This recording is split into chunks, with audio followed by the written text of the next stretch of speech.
केंद्रीय रस्ते वाहतूक मंत्री नितीन गडकरी हे नारायण राणे यांच्या अमृत महोत्सवी वाढदिवसानिमित्त सिंधुदुर्ग मध्ये आले होते आणि त्यावेळी त्यांनी सांगितलं की या मे महिन्याच्या अखेर मुंबई गोवा महामार्गाचं काम पूर्ण होईल.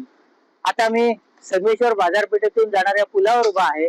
आपण या ठिकाणी बघू शकतो या पुलाचं अजून खूप काम बाकी आहे. गडकरी साहेबांनी सांगितलं की 31 मे पूर्वी मुंबई गोवा महामार्गाचं काम पूर्ण होईल, परंतु त्यांनी दिलेली ही डेडलाईन सध्याची कामाची परिस्थिती पाहता ती चुकणार आहे असं सांगायला कुठल्याही ज्योतिषाची गरज लागणार नाही. खरं तर रायगड आणि सिंधुदुर्ग मधलं मुंबई गोवा महामार्गाचं अजून बरेच काम बाकी आहे. माणगाव शहरासाठी जो बायपास काढला जात आहे त्या बायपासचं आपण बघितलं तर कोकण रेल्वेचे जे विजेचे खांब आहेत ते अजून हटवले गेलेले नाहीत, त्यामुळे माणगाव बायपासचं काम रखडलेलं आहे. पाहिली तर 31 मे पूर्वी हे काम पूर्ण होणार नाही अशी सध्याची स्थिती आपल्याला दिसून येते.